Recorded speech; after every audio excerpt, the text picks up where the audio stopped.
That last comment applies to our next story as well, which involves the Upbit exchange delisting a bunch of cryptocurrencies because of privacy concerns. The instigator of much of this is the FATF, the International Anti-Money Laundering Association. After a ridiculous, open-ended, and vague deadline passed earlier this year, they declared that virtual asset companies have had plenty of time to straighten out their act, thank you very much.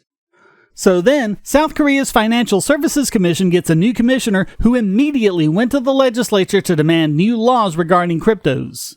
No one seems to be sure what came of that, but it apparently did involve some arm twisting of exchanges, as Upbit released investment warnings about the following cryptocurrencies: Monero, Dash, Zcash, Haven, BitTube, and Pivx. What do all of these coins have in common? In a word, privacy. Dash has a privacy option with Private Send, while the rest provide privacy in every transaction. Upbit also said that unless they're fully satisfied, whatever that means, by a week-long elucidation process, they will terminate transaction listings for these coins. According to their statement, quote, "At the General Assembly held in October 2018, the International Anti-Money Laundering Association, hereinafter FATF, agreed to apply the FATF International Standard for Virtual Asset Service Providers and agreed to publish the detailed guideline for implementation by June of 2019.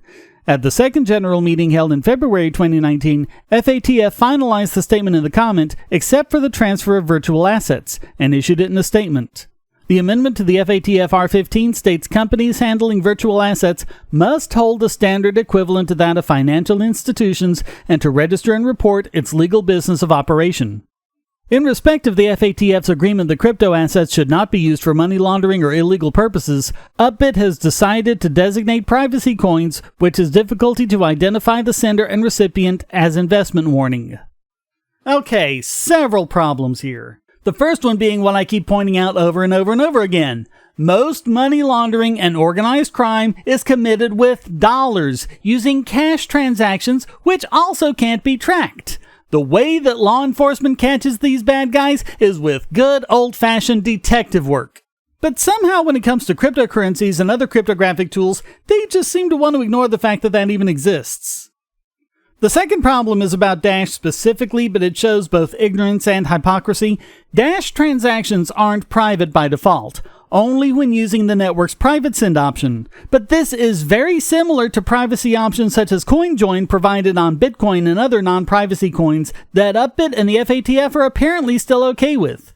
Really, the only real difference is on Bitcoin is provided by a third-party service, whereas on Dash, it's provided by the network's masternodes. And also what people need to understand is there are perfectly good reasons why coins need privacy transactions. One example is employees. If you're paying your employees with Dash, you'll want to use Private Send because you don't want their salary data to be made public. Remember that what the government is wanting is for these transactions to be visible not just to them, but to everyone on the planet. And in the case of BitTube, when you build a social media site around a coin, it must be a privacy coin to avoid violating GDPR. So here's another way that governments are demanding completely contradictory behavior.